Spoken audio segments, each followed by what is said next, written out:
9:05 en la mañana, gracias por preferir levantarse con nosotros, levantarse con Martí. Y la realización de la octava Cumbre de las Américas en Lima, Perú, ha puesto sobre la mesa el cuestionamiento de por qué se permite la participación en este encuentro de mandatarios del presidente Raúl Castro, y se permite que participe Castro y se niega la participación del presidente Nicolás Maduro. Estoy en esta mañana acompañada del analista político Julio Schilling, quien ha tenido la deferencia de venir a conversar sobre ese tema con nosotros. Yo veía un artículo que usted publicaba en su sitio Patria de Martí, que es una plataforma para hablar de todas las situaciones que afectan la realidad cubana. Julio, muy buenos días. Encantado, Maite, de estar contigo. Y hay personas que quizás se pregunten por qué están criticando el hecho de que se niegue la entrada a Nicolás Maduro y se haya aceptado que Cuba vaya, pero es que hay un mal, como usted lo llama, el cáncer real es, o la culpa real es la de Raúl Castro o la de los gobiernos de los Castro, y realmente Nicolás Maduro es como una extensión de ellos. Correcto, correcto. Es tal cual como lo has descrito. Mira, es un oxímoron trágico e irónico a la vez. Mira, los ejes temáticos de esta cumbre es la gobernabilidad democrática y la corrupción. Entonces, qué ironía que Cuba comunista, que es la dictadura con gobernanza tiránica insigne e emblemática de las Américas, esté presente. No podemos hablar de la subversión en el continente sin Cuba, porque la guerra del castrocomunismo desde el 1 de enero contra la paz y la libertad en el continente ha sido terrible. Entonces, ¿cómo es que se invita? ¿Cómo es que puede participar un régimen que viola cada uno de los 15 crímenes de lesa humanidad categorizados así por los estatutos de Roma? Y lo estamos viendo imágenes, Julio, de la séptima cumbre de las Américas que se celebró en Panamá. Y ahí vemos la violación perfecta, es decir, la muestra perfecta de, estaba la sociedad civil cubana representada por miembros de la oposición que fueron totalmente violentados por fuerzas del régimen cubano, y esto habla de la falta de derechos que existe.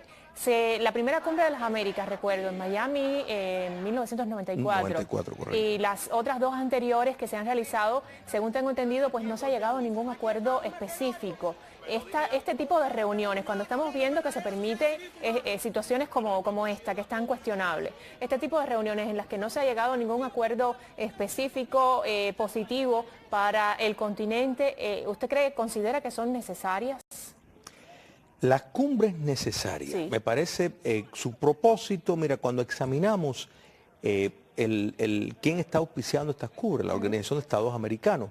La Organización de Estados Americanos tiene como propósito principal resguardar la libertad y la democracia, los derechos naturales de los americanos en el continente.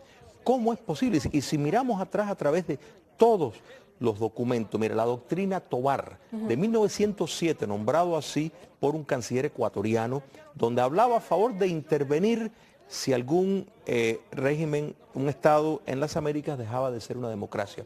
La propia Carta Fundacional de la OEA, que en 1948 precedió la Declaración Universal de los Derechos Humanos por 7 meses y tocaba todos sus puntos. La doctrina Betancourt, del presidente Rómulo Betancourt de 1959, el Pacto de San José, la Declaración de Quebec, que tiene su cláusula democrática del 2001 también, que brota de una cumbre.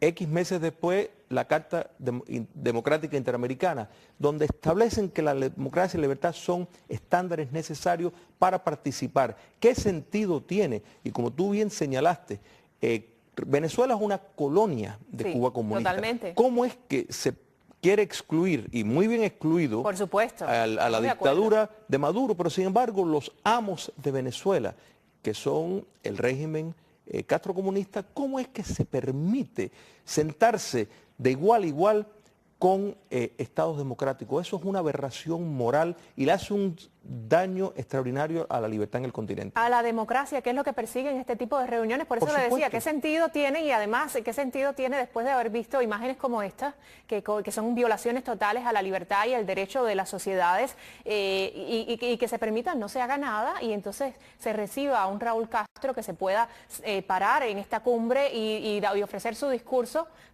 falso?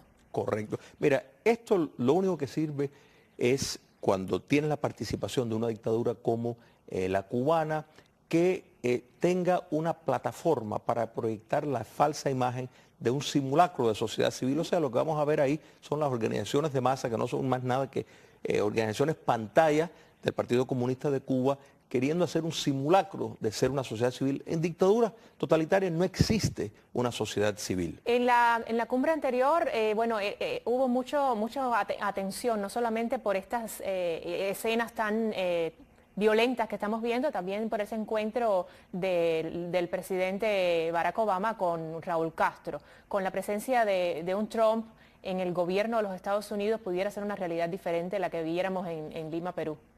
Yo espero que sí, porque irónicamente fue precisamente en Lima donde la Carta Democrática Interamericana se firmó en el 2001. Entonces, están en Lima y yo espero que la administración de los Estados Unidos esté a la cabeza de la defensa de la libertad y la democracia en el continente y no se preste a ese tipo de juego propagandístico de la dictadura cubana que busca limpiar su imagen, porque esto es una campaña de relaciones públicas para el despotismo cubano, pero esa equivalencia falsa que quieren establecer le hace un daño extraordinario a la libertad en el continente. Manda mensajes confusos y mixtos que de nuevo a la larga perjudican enormemente todos los avances que se busca en la defensa de los derechos humanos. Más si estamos hablando de unas próximas elecciones en Colombia, es decir, es como dar un mal ejemplo, permitir la presencia de un Raúl Castro y de toda su delegación y sus acompañantes en esta cumbre, da un mal ejemplo a países como Colombia, sociedades como Colombia, que están por elegir quién va a regir o qué partido va a regir próximamente el país. Pero es algo totalmente cuestionable. Varias organizaciones del exilio aquí en Miami han exigido que se niegue la presencia a Raúl Castro. Estamos hablando que hoy es 5 de abril y la cumbre se va a realizar del 13 al 14 de este mes. ¿Es posible que se tome pudiera darse el caso de que se tome una determinación que le nieguen la entrada? Pudiera ser, pero no lo creo. Y si eso es muy lamentable, porque de nuevo, moralmente es inconsistente que la OEA tenga en su órgano, en cualquiera de sus funciones, a un dictador. Y un dictador que gobierna tiránicamente. Y estamos hablando también de un Nicolás Maduro que ha dicho que él va a ir, y esto es risible totalmente, por mar, por tierra, de cualquier manera. Un mandatario que tenga negada la entrada totalmente no puede asistir a esta, aunque se presente físicamente, no se le permite la entrada a ese lugar.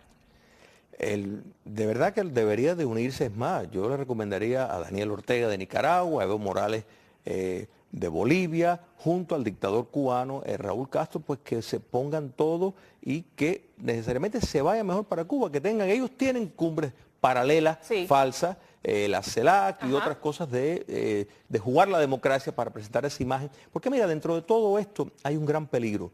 El comunismo se ha mutado a una nueva forma de operar. Entre ellos utilizan las instituciones democráticas, van a votaciones. No es casualidad que las FARC la quieren transformar en fuerza terrorista de las montañas a fuerza terrorista política vestido de civiles. Entonces, ¿por qué es más eficiente? Han visto lo que ha logrado en Venezuela, lo que ha logrado en Nicaragua, lo que ha logrado en Bolivia. Entonces, y en Ecuador, que todavía, pese a la mejoría, sigue habiendo una presencia institucional de un despotismo que busca perpetuarse de una u otra forma, dando la imagen de la democracia. Y por eso la imagen en esto es tan importante, porque cuando miramos la desnaturalización del lenguaje, que este tipo de movimiento amparado por lo que podemos llamar el marxismo cultural, busca por medio de presentar falsas imágenes, manipulando el idioma y los conceptos, hacernos creer que son una democracia diferente, como ellos la llaman. Pero eso es incierto, la democracia es una, requiere la libertad y que se respeten los derechos naturales que le dio Dios al humano. Y en este caso es inexistente en Cuba, no es que sea diferente, es que es totalmente ficticia. Ficticia, correcto. No es que hay una variación, no existe.